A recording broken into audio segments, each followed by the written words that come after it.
So you get a shot of you. And yeah, that is what, when I was 18. Sad, isn't it, how time flies? Yeah.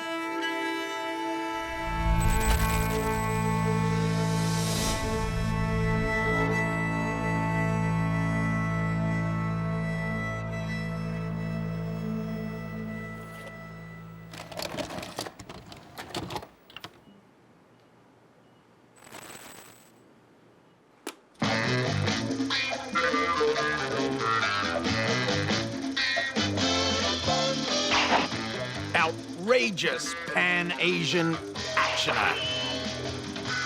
Starring Marrie Lee as the high-kicking disco diva, weapons expert, and secret agent, Cleopatra Wong. While on holiday in Manila, Cleo uncovers a major currency counterfeit operation. And immediately, her kindly but sleazy Interpol chief orders her on the trail. Do-do-do-do. Do-do-do-do. Do-do-do-do-do-do-do-do-do.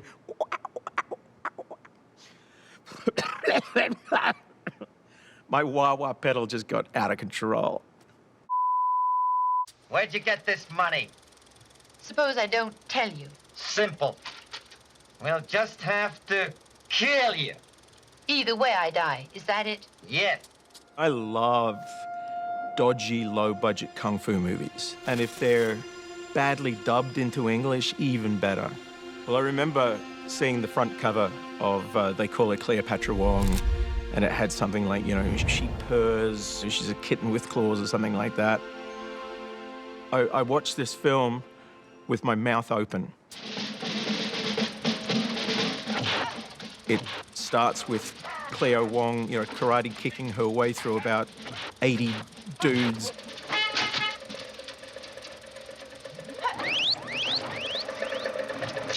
After them. Come on. This is insane in the best possible way.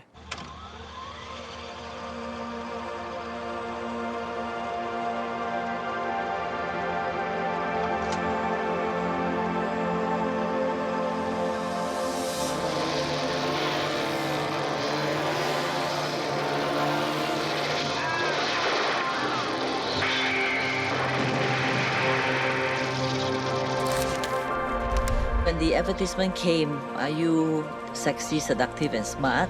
I wanted to go for it. I was very skeptical because I said the sexy, seductive. I was very young then. I was like 17.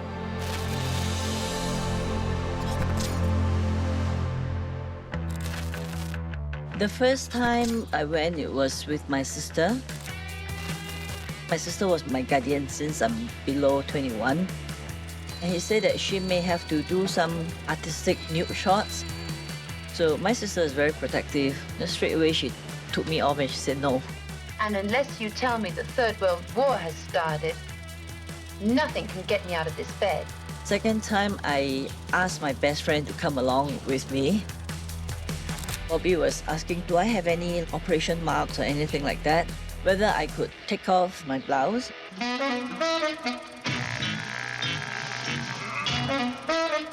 So I turned my back to Bobby, took off the top, so I was just wearing my bra. I was scared, and Bobby said, no, you can keep your bra. About 1 month over, a letter came, said, congratulations, you have been chosen to play the role of Cleopatra Wong. I was so happy. Bobby came down in a couple of weeks to brief me.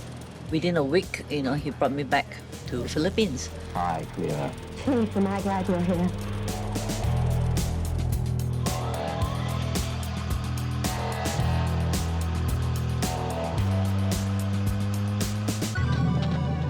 Bobby created me, so everything around me, he would supervise what he wanted me to be. What is your name? He said, your name, Doris Young, is very dull. You must be exciting. Cleo Wong. You must be a Lee, okay? Because Bruce Lee is famous is the in thing. Although by the time Bruce Lee had already passed away, but his movies were still very popular. So yeah, okay, I'm a Lee. And he said, a lady-like name, Marrie, with a 2R, make it unique. So I become Marrie Lee.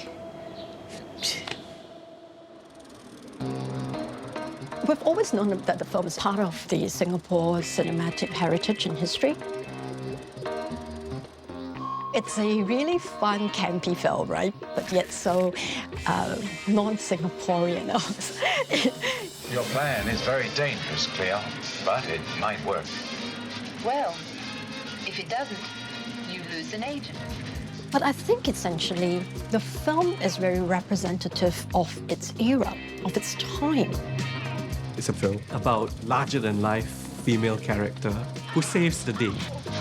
You have Cleopatra Wong, an agent of the state who can save not only Singapore's financial system, but also has the capacity to save ASEAN. Have no fear, sisters. We're here to set you free. On the one hand, you might think of it as a feminist film in providing the female character with so much agency and centrality and power. But on the other hand, it still objectifies her in many ways. Did I interrupt anything important? Treats her in a hypersexualized way.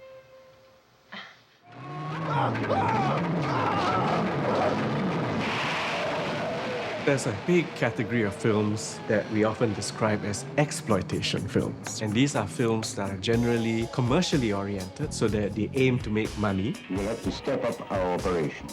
They also tend to be regarded as low-quality B movies.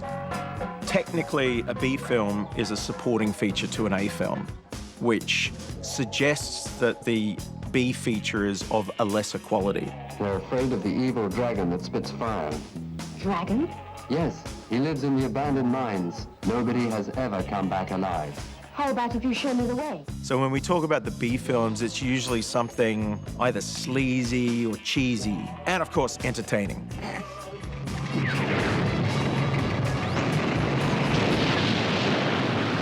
But I was only trying to help. For 15 years, I ran a cult video store called Trash Video. So it was all the films that other people considered trash, but I knew better. It was very successful. We had an enormous library of close to 20,000 movies, mostly on VHS. The video shop deliberately stocked the stranger of the genres, and one of them was the Filipino B film. I remember watching Bobby's films. I recognized his name on the covers, and when I started delving into his movies, oh my God, this was, a new level of crazy or idiosyncratic or eccentric. And I really wanted to know more about the filmmaker.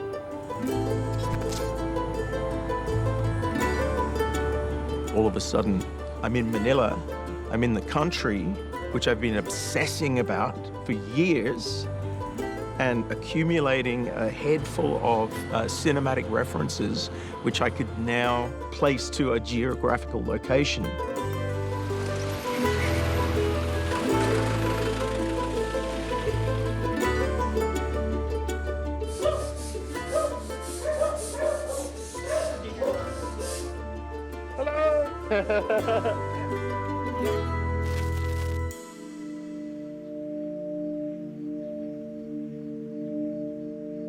So what really was the inspiration for Cleopatra Wong?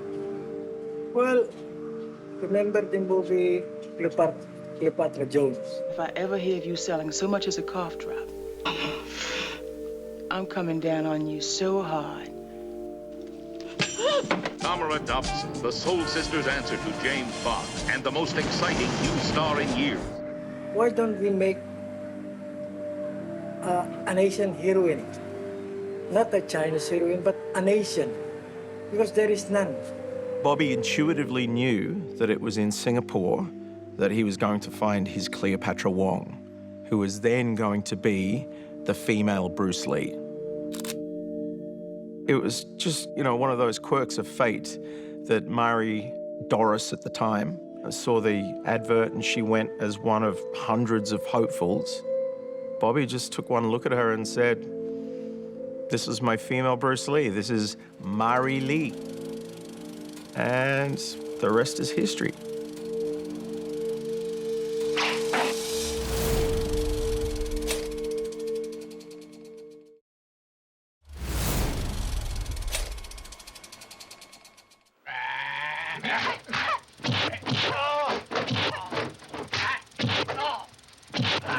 Hold it. You're coming with us, Miss Wong. I was very much a director's actress. I wouldn't dare to say no, whatever, if you say, okay, you go there, I go there. Bobby plays this Alex Picate. Alex Picate also played a role in Cleopatra Wong. He was the agent who got killed at the end of it. He is a karateka. He dedicated himself to me.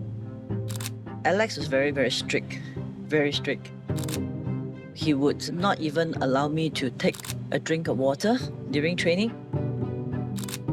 To make sure that I could kick high, he made me do splits, which was quite torture. He would sit me against the wall with my legs open, and he has got his foot on my back, and he will push me until I slam myself on the wall.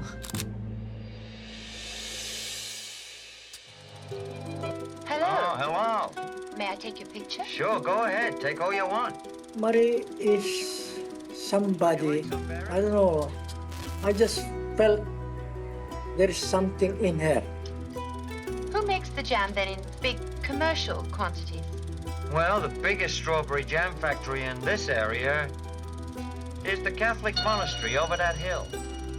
I don't know also that when I found out that she was orphan from both father and mother, like me, so there is that same feeling.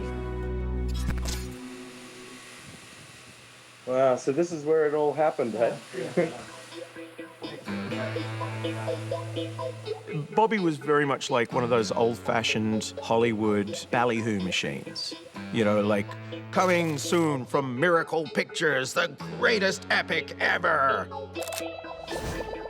The success of the Bass Film enterprise was to take these modest little pictures and put a massive billboard around them so that you could not miss a Bobby Suarez production. He created demand for his films. His films were seen above other modestly budgeted kung fu films of the time because he had the gift of the gab. And he was really good at it.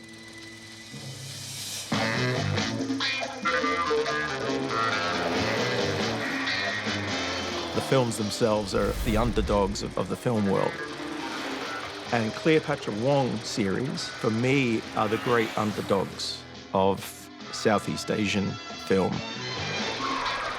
They were made on a pittance of a budget, but they look like $1 million.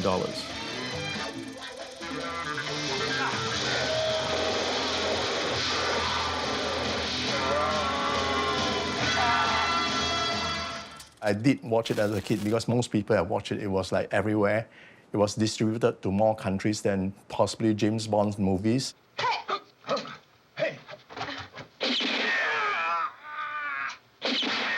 It went to Middle East because it wasn't so much of nudity. It went to Africa. It went to the Eastern Bloc countries because it was apolitical. So she was really famous.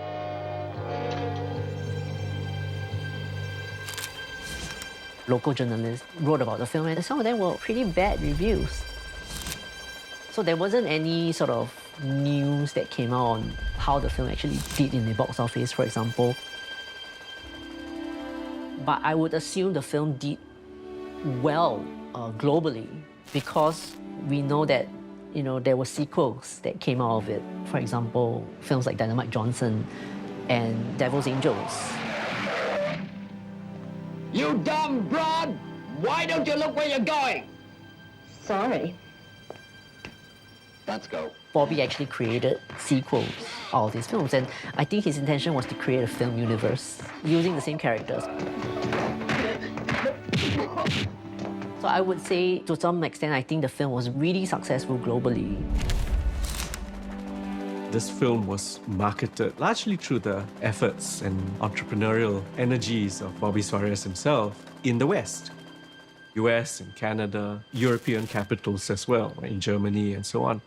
Now, Cleopatra Wong truly was sold worldwide. Yes. And it's fair to say that it was an international phenomenon. And I'm happy to say that the first Asian accepted internationally.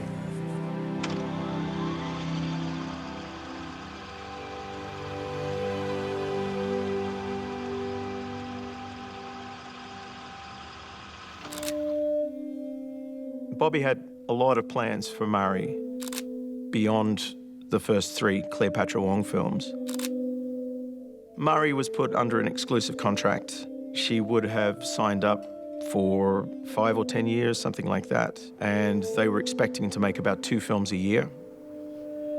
And I know that Marrie found it incredibly difficult. She followed her heart and went to the States. She believed that she was going to carve out a successful film career for herself while in the States. When she left the Philippines, did not know that her boyfriend followed her in America, and that is the last time I saw her. All of a sudden, Bobby was without his star and was unable to continue the Cleopatra Wong franchise. And he more or less had to reinvent his film universe so that it was no longer revolving around Marrie Lee. Tried to look for her, ask for an explanation. Explain why, suddenly. But, what can I do? The girl is in love. And she's very young then. And so you just lost contact? Yes, and she's afraid to call me up or to contact me because she knows my temper. Bobby was a real firecracker. Like, I remember hearing all these stories about him pulling a gun on the set and just, firing into the air just to get everyone's attention. He had a quick-fire tempo, which he'd worked on. By the time I met up with Bobby, he was like a little Buddha. What was his personality and... Bobby? Yes. If you all know what is chili padi, chili padi is a small chili. It's the hottest kind of chili. He's very passionate, persuasive. When he wants to be, he's very nice and very charming. But when things doesn't go his way, he can get very fierce. After Devil's Angels, after my 3rd year was through, I left the company.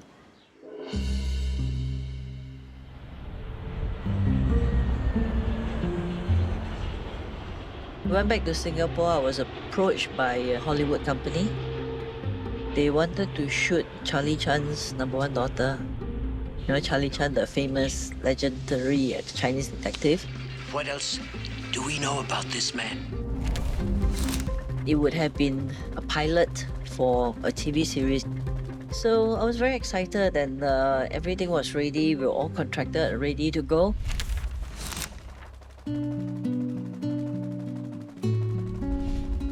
Suddenly the strikes began, the 1981 strikes. The scriptwriter strike, and then the musician strike, and then the director strike, and then the actor strike. Took about a year.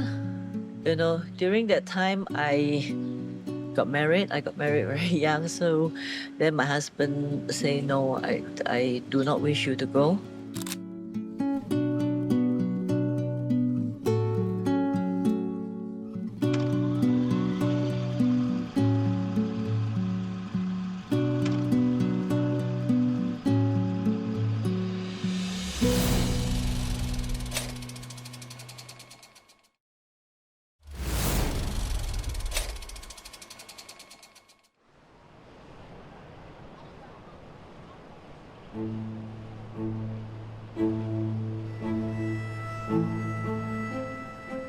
being the internet detective. I found a reference on the internet that Marrie Lee was appearing at a film festival in Switzerland. And I thought, my God, Cleo lives.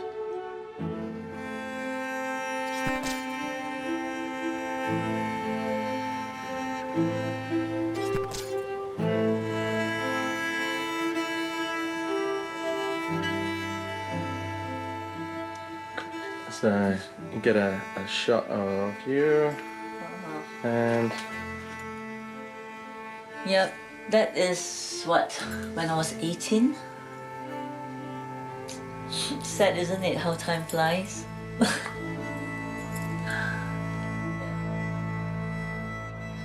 Meeting Marrie in the flesh was, it was like reuniting with an old friend.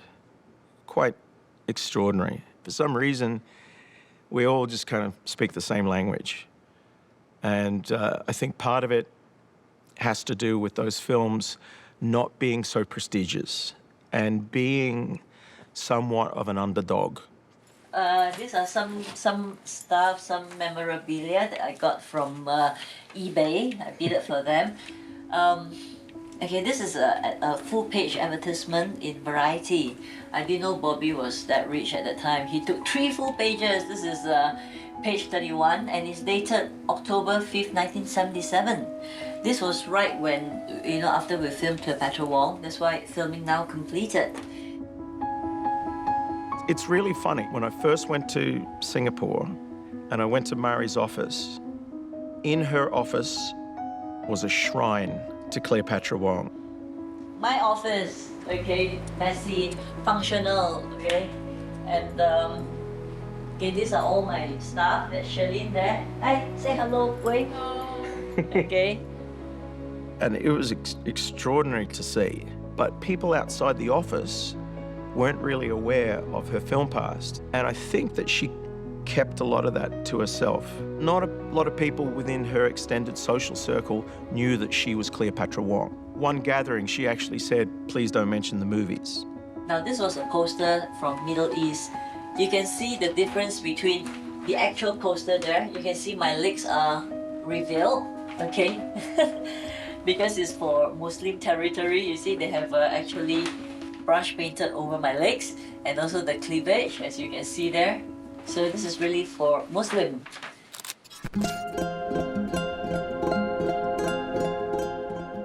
Marrie had agreed to fly herself out to Australia to introduce, they call it Cleopatra Wong, to a Brisbane Film Festival screening. We screened Cleopatra Wong from my crappy VHS tape. It still worked. It looked great. She signed a Cleopatra Wong poster to every person who came to the screening.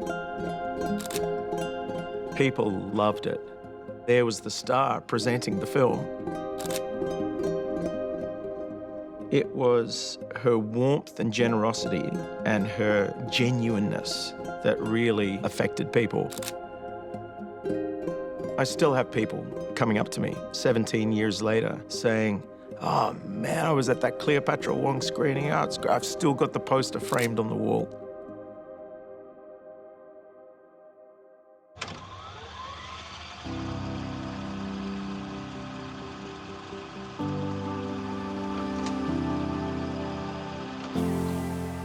The only master that was available for 3 decades was a U-matic tape, pan and scan, and from that they would have done video masters, initially VHS and then DVD.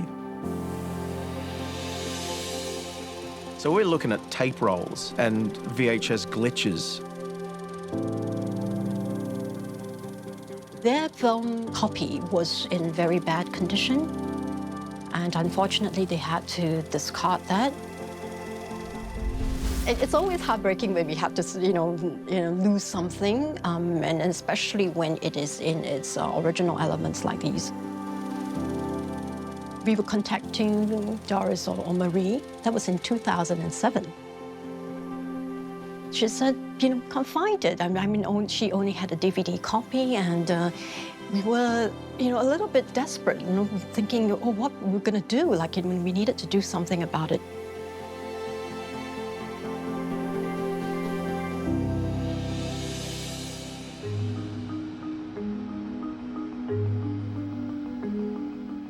So we always had this idea that we could no longer locate the original film elements. I think looking at the sort of paraphernalia that she collected, like going on eBay and actually purchasing these posters in different languages, and it really helped us to sort of learn where the film traveled to. We realized actually different countries, when they sort of make screenings or they do screenings, they do sometimes keep their copies. And that was when it triggered the thought that, oh my goodness, maybe some of these archives may have it in their collections. And we never know what, kind of gems we might actually find.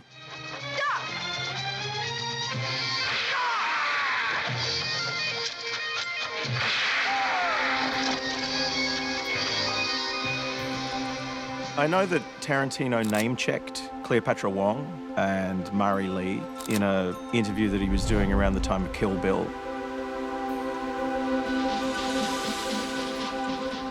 And there was a suggestion that Kill Bill Volume 1 was partly inspired by the fight scene in Cleopatra Wong. I can't really see it. I'm sure that there's about 100 movies in the mix, and Tarantino, being the master of the homage / film thief, was stealing from everyone, including Bobby. Anyway, he name-checks Cleopatra Wong in the Singaporean press, and most of those guys hadn't even thought about Marrie for, the last 20 years. And all of a sudden, oh my God, Tarantino thinks that Cleo Wong is cool. So they go looking for her, and all of a sudden, she's in communication with Bobby. And they start exchanging a few emails. I said, Bobby, are you still alive? I said, yes. I didn't believe that it was him because I couldn't find him. And I said, if you are Bobby, then call me. So I gave my phone number and he called me. So when I hear the voice, I knew it was him. And I said, oh my God, I'm sorry for leaving Philippines without telling you and all of these things. I said, forget it. What is important is that we are now talking to each other. I said, Bobby, do you hate me? I said, why should I hate you? There's nothing to do. But you spend a lot of money, time, effort, to build me up, and then suddenly I just disappeared. And I said, look, you are very young then. Now you learn the hardship of life. So I guess that's it. Oh. It was through the reunion of Bobby and Marrie in 2005 and reconnecting after a period of 25 years. They started to discuss the possibility of doing a sequel to Cleopatra Wong, the Cleopatra Wong series, called Vengeance of Cleopatra Wong. The new film, Vengeance of Cleopatra Wong, looks like it's going to reunite Marrie Lee and Franco Guerrero. Yes. And this last page was like in pre-production stages, so you can see the upcoming movie that we were doing. This Vengeance of Cleopatra Wong was actually planned for in 1977. Okay, the title. It's a title that had been floating around, coming soon, since 1977. And Marrie had stopped long ago dreaming of a film career. That kind of died after she went to the States. Cut to 25 years later, and she said, sure, let's do it.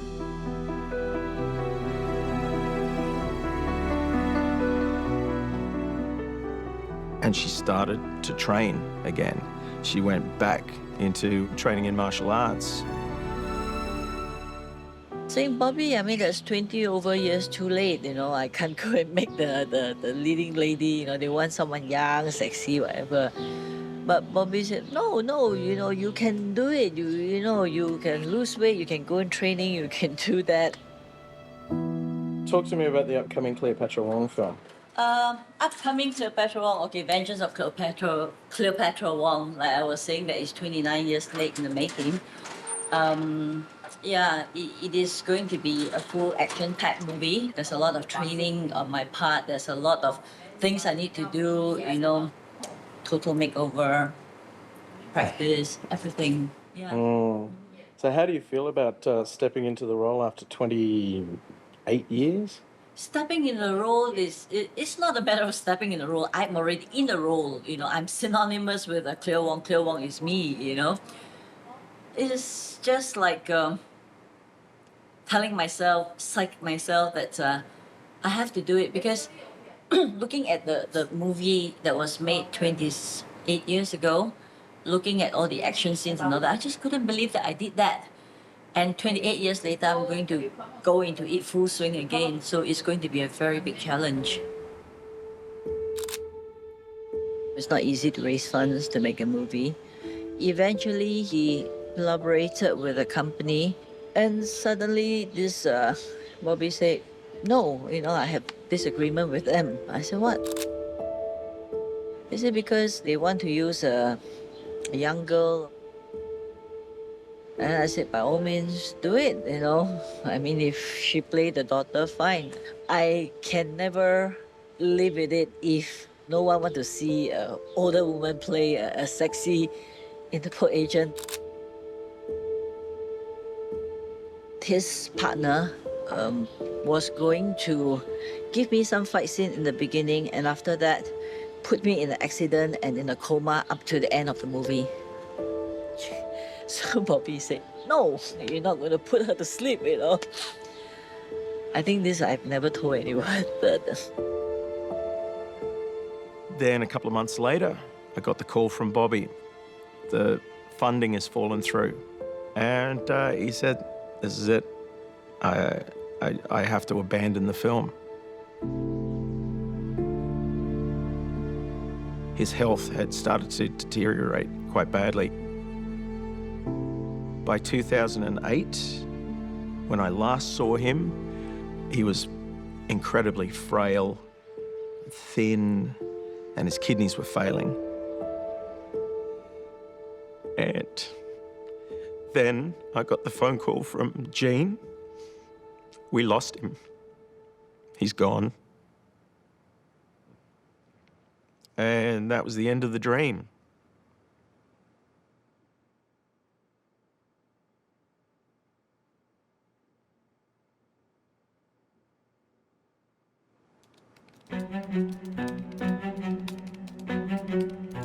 I met her at a meetup.com meeting, which she started Real Friends.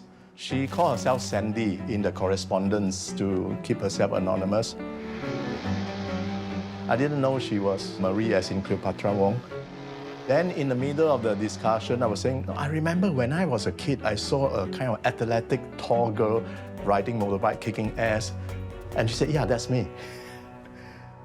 3. And action.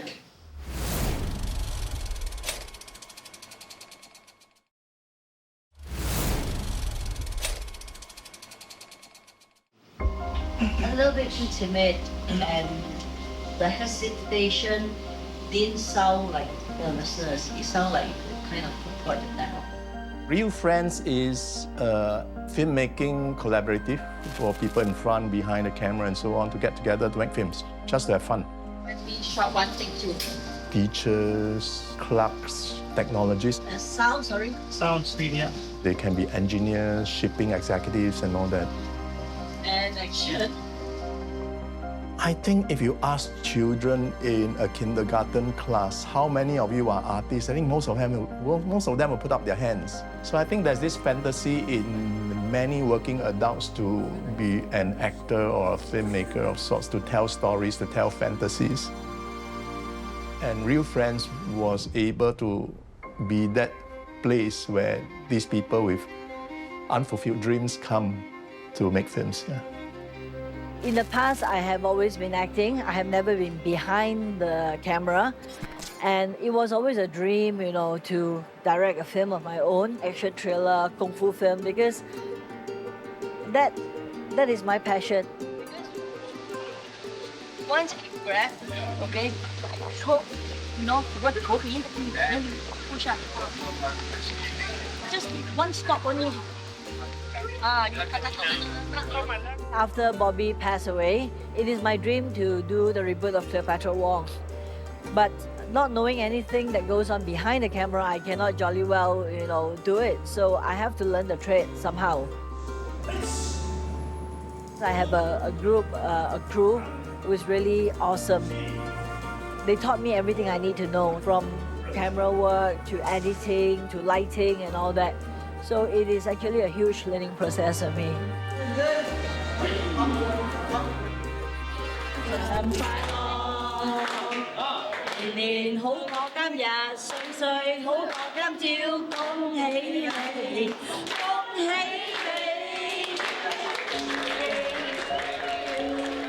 She has made all this possible. We were nothing, and she brought together directors, editors, photographers. She has brought a complete group together without nothing. So she's our true mother hen. I think anybody that knows Marrie knows of her as a very strong-willed, determined woman. If she says she's going to do something, she'll do it. Scene 104, shot 1, take 1. Action! And if she encounters any obstacle, she will steamroll through it. So it depends on which side of the steamroller you are in. If you're on her side, oh, that's fun. Do you smell something really bad, like a dead rat? Yeah. Many exciting things. I'm here to promote my first feature film, Certified Date. It is a drama. At the same time, I'm also trying to pitch, my 3 coming projects.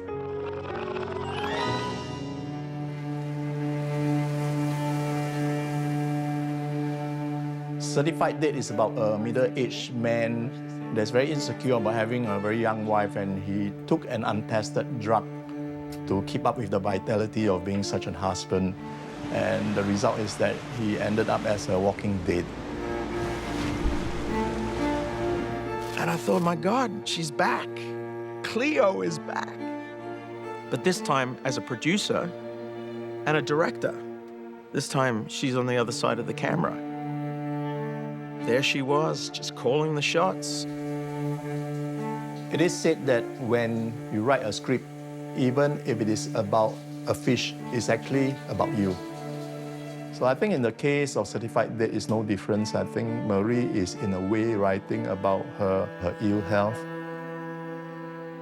Marrie had 3 strokes, I think.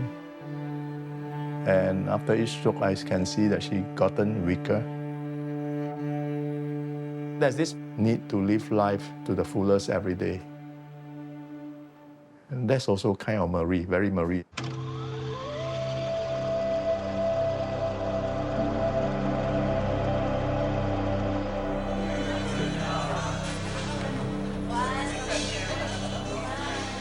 During screening, I was amazed. People dressing up in tuxedo and all that for the premiere. I feel so proud, and I'm standing in front of the stage, and everybody was just waiting to watch this newly minted film. I was happy.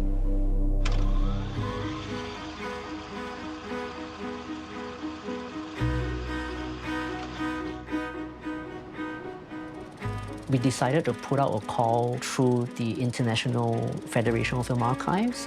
But what about the other ASEAN countries? A very good question. We found there were foreign language copies of They Call Her Cleopatra Wong in the film archives of Italy, Austria, Denmark, as well as Switzerland, mainly. I think you'll be interested in a shipment of strawberry jam. It just came in from the Philippines. They were redubbed into like German, or it was in its original language, but it had burnt-in Danish subtitles, for instance. So that was when we decided to embark on this sort of jigsaw puzzle game, and we try and see which are the best available pieces that we could then sort of combine them together.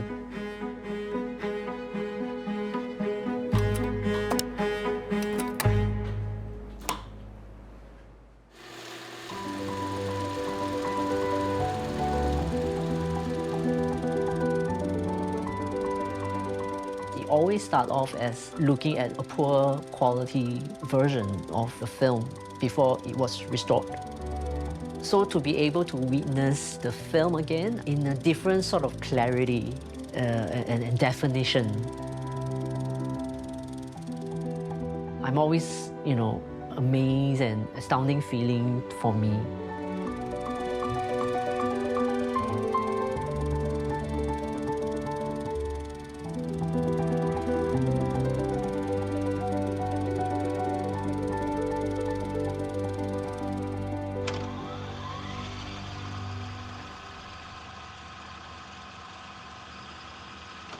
Hey, you. Huh? Who, me? Yeah, who are you?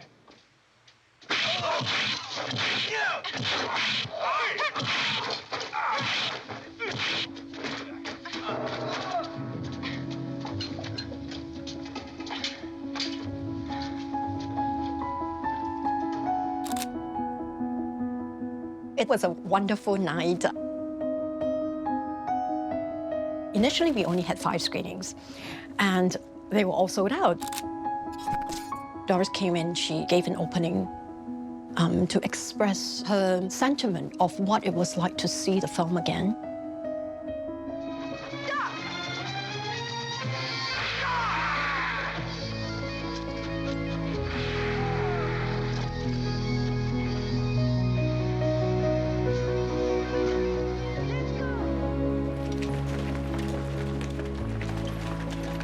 It was emotional. I think, we never, I guess, think of it from the perspective of people who starred in the film or made the film, when they re-look at the film on the big screen. I think we'll be safe here now, Miss, Wong. Cleopatra Wong. Miss Wong. She understood how rare these occasions can be. And the fact that she was able to see it in her lifetime again, she was appreciative of that fact.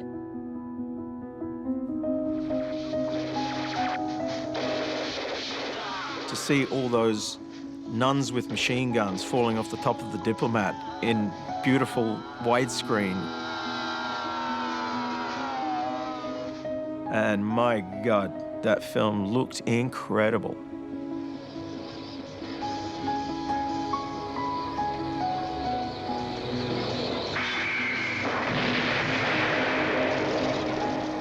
For a 40-plus-year-old action film, good as new. Bobby would have loved it. Oh, Bobby would have been beaming, ear to ear.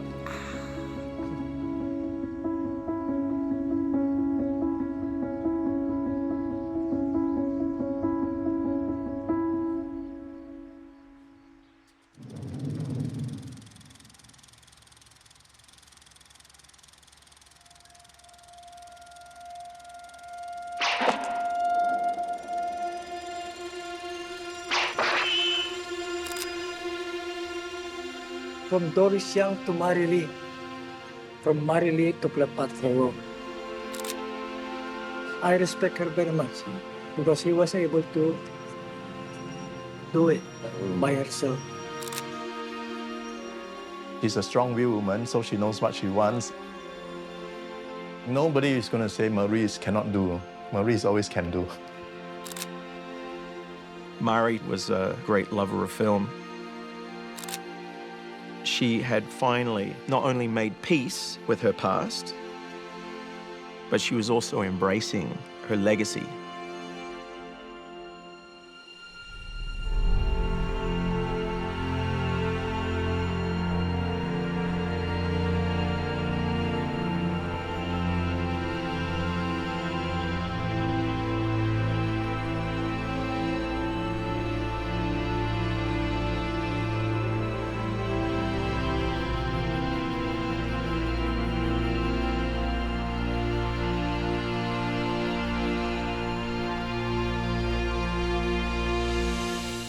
I almost thought I couldn't make it, but eventually we got through and I'm here.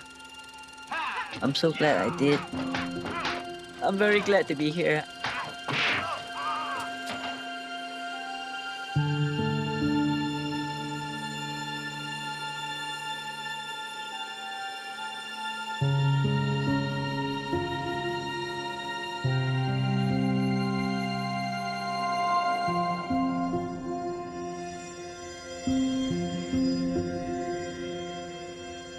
Thank you.